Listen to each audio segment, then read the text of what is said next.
We're in this very crucial moment right now where perceptions have changed regarding Israel-Palestine, and indeed, in part, as well because of that, though not quite as much, on American imperialism in general. So we're in this very crucial moment where people are very angry about Israel, about the perception that their country is helping Israel do all these horrible things, in the US especially. And this is a grand opportunity for us, as people who are on the side of Palestine, anti-Zionist, to really go to town and enforce our red lines, to actually stand on business, rather than just giving up literally everything regarding the Palestinians, what they want, what they need, what is rightfully and justly theirs. Right now, we should be saying, if we are offered up a Zionist as supposedly someone who is on our side, someone who we are supposed to vote for and support and campaign for and stuff, what we do now is we should be saying, no, we're not going to accept that. If you put that guy up there, you're on your fucking own. We're not voting for him, we're not supporting him, we're not canvassing for him. We are not touching that motherfucker. It's a great time to hold people to account and to bring others to also have a backbone and hold people to account, because they've also been seeing what Israel is doing and they hate it. But what's happening in the US particularly, but also elsewhere, I'm going to be talking mostly about the US for this video, or exclusively about the US for this video, is that the establishment, the political establishment, the status quo establishment is noticing this moment. They're noticing that things have changed. And they're altering their strategy a little bit. Their strategy to deal with this change in perceptions, to try and ride out this wave of anti-Israel sentiment / slightly anti-imperialist sentiment, is to try and hijack this potentially historic moment to instead funnel all of that energy into liberal Zionism, into supporting liberal Zionists, into effectively normalizing liberal Zionism as the actual pro-Palestine, acceptable pro-Palestine position, when it's not. This is their strategy, right? They're going to toss a bunch of liberal Zionist candidates at you, cross-endorse. They're going to fill their teams with liberal Zionists. There'll be liberal Zionists who might even call Gaza a genocide. Ooh!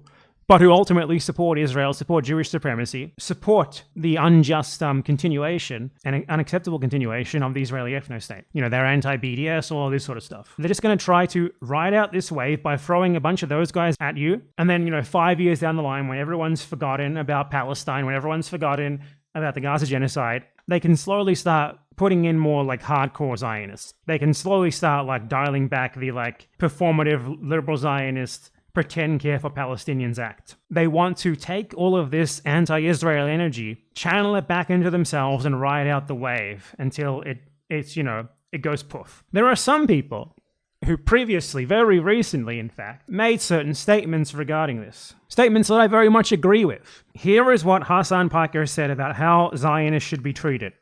I think this will never happen, but in a totally just world, any kind of, regardless of your background, any kind of fucking Zionist tendency should be treated in the same way as being a fucking rabid neo-Nazi. And you shouldn't even let someone be the fucking local dog catcher, as Felix was posting, if they've ever exhibited any sort of positive feelings about the state of Israel. I'm so serious about this. I completely 100% agree with Hasan Piker, and I think we're in this moment, as I just said, where it's particularly important that people take a really hard line on this, really uphold a red line, and we say, no, we're not going to work with Zionists. If you're a Zionist, you fuck off. You're just like a neo-Nazi, because they are. If you wouldn't work with a neo-Nazi, you wouldn't vote for a neo-Nazi, you wouldn't endorse a neo-Nazi, you don't endorse a Zionist. Very simple red line. If you are at all pro-Palestinian, this needs to be a basic tenet. You do not work with Zionists at all. It's that simple. Because ultimately, if there's one Zionist at a table with 9 other people who are happy to sit there at that table with them, that's a table of 10 Zionists. If you're willing to let Zionism be normalized, you're not even willing to challenge the fact that it's normalized. You're just going to accept it as just the way things are. You're not even going to try to fight that. Then you're anti-Palestinian. You can't be pro-Palestinian and just let that happen. Now, you're never going to guess what happened. You're never going to guess. So Zohran Mamdani, the supposedly anti-Zionist incoming mayor of New York, endorsed for a New York congressional race Brad Lander, running in a race where, I should note, the DSA that Mamdani is supposedly a member of, he's supposedly that guy. The DSA had already endorsed someone else for that race, someone who is an anti-Zionist. And then Brad Lander comes in, immediately gets Mamdani's endorsement. Mamdani endorsed as a Zionist. That's already fucking horrible, right? Like, Hasan Piker is a fanatical, unconditional supporter of Zohran Mamdani. He campaigned for him. He worked directly with his campaign.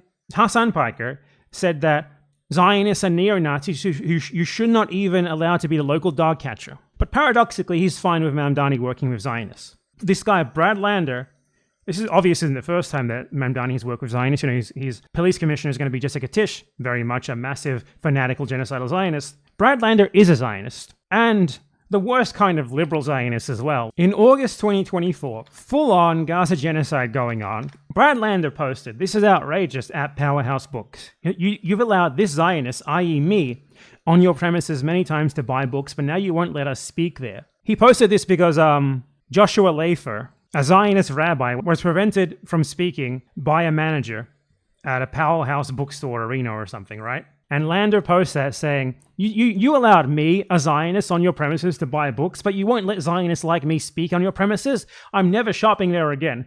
And this campaign, which Lander participated in, led to that manager getting fired from their job. So this is someone who participates in Zionist doxing and life ruination campaigns in the style of like Stop Anti-Semitism and the ADL. This is the guy who Zohran Mamdani is endorsing. Not just that, there's so much worse. Like, he's a committed Zionist, and he's also the current New York City comptroller. The guy who's like in charge of like investing New York City public funds, like pension funds and stuff. Guess what he invested in? $1.5 million in Elbit Systems, the Israeli weapons manufacturer. He gave New York City public funds to an Israeli weapons manufacturer during genocide, mind you, so they could spend that money on massacring kids. Because Elbit's stock went up during the genocide and he thought it was a great investment. Lander's office invests $300 million in Israeli companies in total. $300 million. Here's an article about Brad Lander where he said this: "I was before and am now a liberal Zionist who fiercely opposes the occupation, voicing support for a Jewish democratic Israel that's both the homeland for the Jewish people, but grants full and equal social and political rights to people regardless of their religion." So he's clearly an Israeli ethno-nationalist. He thinks that Israel should have like a Jewish majority, supposedly democratic ethno-state, at the cost of the Palestinians who their land was stolen from, with a performative denouncement of the occupation. This is him, July 24th, 2025, saying that he is committed to the vision of Israel as a Jewish and democratic state. Great. Perfect. He's a liberal Zionist whose opposition to the Gaza genocide is just that Israel is going slightly too far. You know what I was talking about, right? This is precisely what I was saying in the intro. They're trying to throw these guys at you as like the supposedly pro-Palestinian option now. Because there's the anti-genocide sentiment in the US is so strong, at least for now, that they're trying to neuter it by channeling it into guys like this who are fundamentally pro-Israel, pro-Palestinian oppression Zionists, by having them say, like, the genocide is bad, but ultimately I support Israel as a Jewish state. This is precisely the sort of guy that Hasan Piker, by what he said, should be treating as a neo-Nazi. This guy loves Israel. He loves Jewish supremacism. This is the guy who should be a red line for Hasan Piker by his own standards, what he said in that clip that I showed earlier. But how did Hasan Piker react to this guy? In this video, Hasan Piker outright says that he's happy with Brad Lander and that he likes him because he considers it more important that Brad Lander helps Zohran Mamdani to like get free buses in New York than he does standing on business for the Palestinian people undergoing genocide. I'm not going to be sold on Brad, but if he wins, I don't care too much. I like Brad Lander.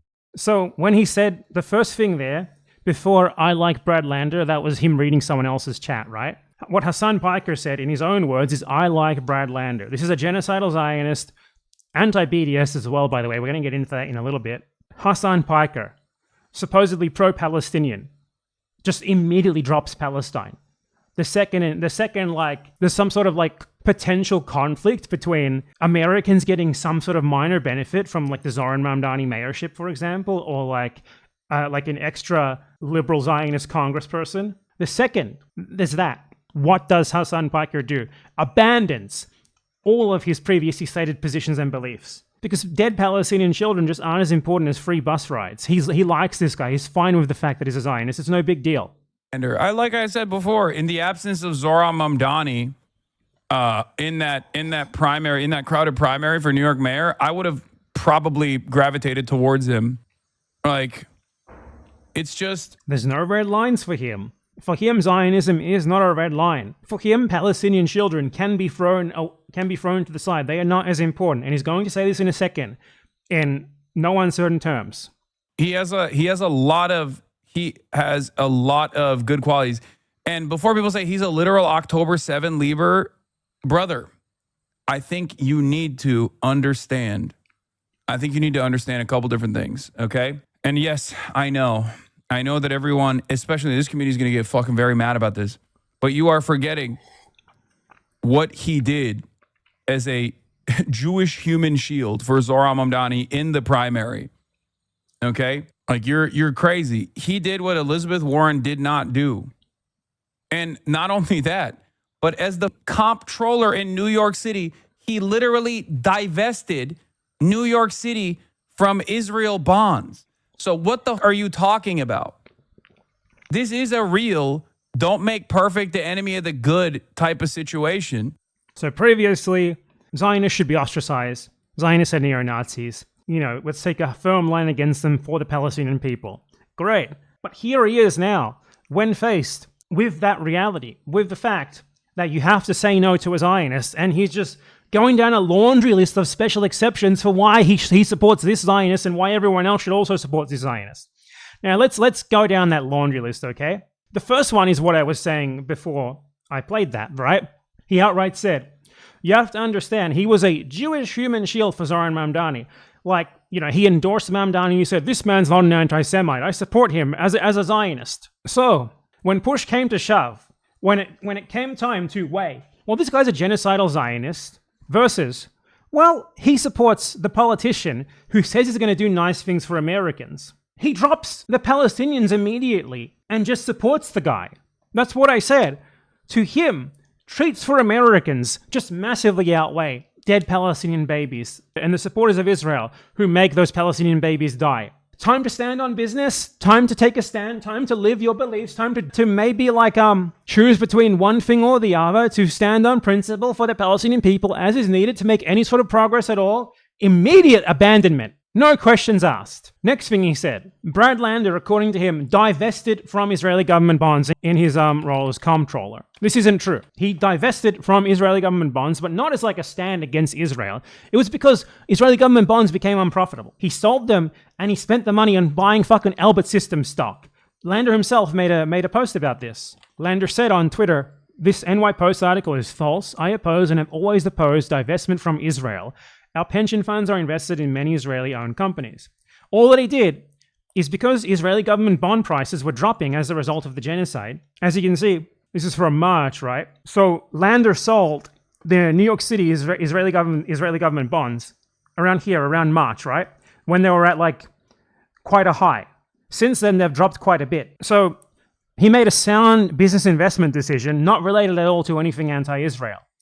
And that's around the time where he bought fucking Elbit stock too. And they're trying to frame this as him like taking a stand against the Israeli government. Hasan Piker is lying to his audience there. From a business standpoint, from like a pure investment standpoint, he made a great decision. His prediction paid off because he sold right before the price dropped quite substantially. That's all.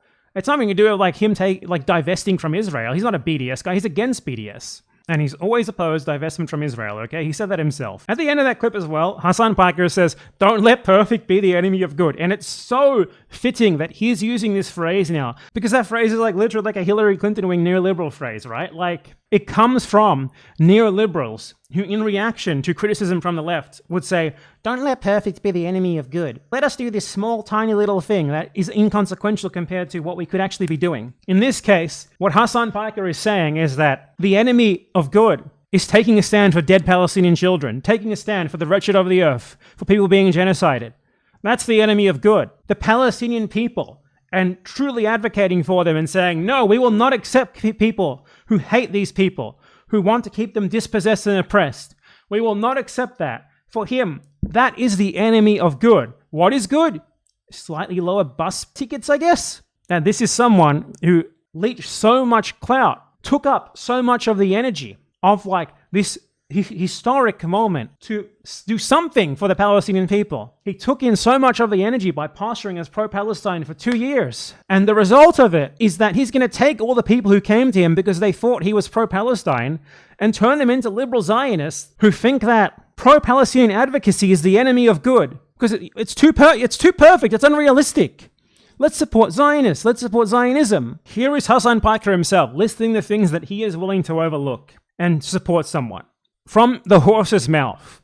I don't know, Lander. What are his cons? His cons are that he's not an anti-Zionist. He is what I would consider, I guess, like he is the best of liberal Zionism. A person that has actually used his political position and power to actively divest from Israeli bonds. That's a lie. And a person that actually... at a moment when it was more politically advantageous for him to fuck over an anti-Zionist candidate, actually stood by his side. It's crazy how he's like framing Mamdani as anti-Zionist when what Mamdani is a Trojan horse for these liberal Zionists like this. The point of Mamdani just abandoning Palestine, as he's been doing, I've been over this on my channel quite a lot, is that he's on these guys' side. The point of Mamdani is to do what I said at the beginning of this video. To his current stance on Palestine, the stance of Mamdani on Palestine, is to frame liberal Zionism as anti-Zionist. It was obviously good for general, but as far as his cons goes, those are some of his cons in general. It's mostly around Israel, honestly. I can't really think of that was actually awful of you, King. So most of the cons come from Israel, and ultimately those cons are things that Hasan Piker is happy to overlook, provided that he advocates lukewarmly for benefits for Americans. So Hasan Piker is willing to overlook genocide. He built his platform on performatively opposing genocide. And the second that it comes time for him to stand on business against genocide, against the genociders, against the supporters of Israel, to say, no, I'm enforcing a red line here. I will not be a part of this. And influence his audience to take these same sorts of stances so that stances like this can become normalized. The second there's time for him to be a positive influence on his audience, this is what he does. Directs them towards being liberal Zionists instead, to accepting Zionism. Totally contradicts what he said just mere months ago. Now, there are other people who are supposedly anti-Zionist, pro-Palestinian, who have also spent the last 2 years gaining views, gaining subscribers, gaining clout, off of the genocide of the Palestinian people. Off of performative caring is what I'll say, performing care as a spectacle, and then when it comes time to take action, just abandoning the cause they pretend to care about completely. At Brad Lander's campaign launch event, guess who was there? Self-labeled anti-Zionist, one of the co-hosts of the Majority Report, Emma Vigeland. Here she is smiling with the Zionist, this anti-Zionist who cares deeply about the Palestinian people. Here she is, with a committed Zionist. Oh, how quickly they abandon Palestine. Who else is there? This guy right here. Who's that? Someone who has been performatively pretending to be pro-Palestinian. Matt Bernstein. He's been making a lot of videos about how Ethan Klein is an evil Zionist and such. This fella right here. He also decided to go to the Brad Lander, this fucking genocidal Zionist, in his campaign launch event. And they all had a great time together, supporting the electoral campaign of a genocidal Zionist. When it comes time to stand on business for Palestine, when it comes time to enforce the red lines, to say, no, we are not doing this, we are not normalizing this anymore, we are not going to let this happen again. They do everything possible to ensure that it happens again. They abandon Palestine instantly. They use the genocide of the Palestinian people for clout, and the very second that there is time for them to actually take action, to tell their audience, no, we're not going to back Zionists anymore. Don't support these people. To try and move the needle, they just immediately abandon Palestine. They immediately abandon Palestinian children. People in the third world, to them, are treated as like pawns to be used for clout that can just be thrown away at the first sight of any sort of conflict, even the most minor of benefits for Americans, for themselves. And I'm not just talking about these creators either. Like plenty of people, like the DSA, for example, is currently having like a bit of this internal spat between like half of the organization that thinks that everyone should support Brad Lander, who gives a fuck that he's a Zionist, and the other half who are like, what the fuck are we doing here? Of course, none of whom are going to leave as a result of this. None of whom will do anything useful like split the party.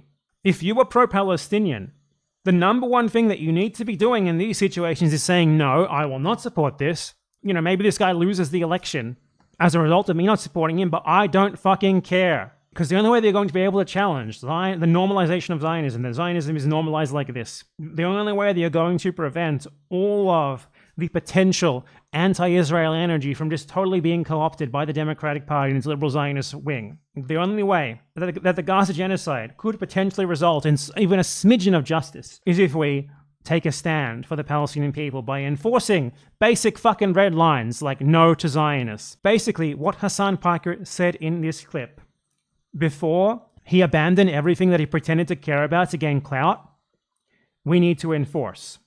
I think like this will never happen, but in a totally just world, any kind of, regardless of your background, any kind of fucking Zionist tendency should be treated in the same way as being a fucking rabid neo-Nazi.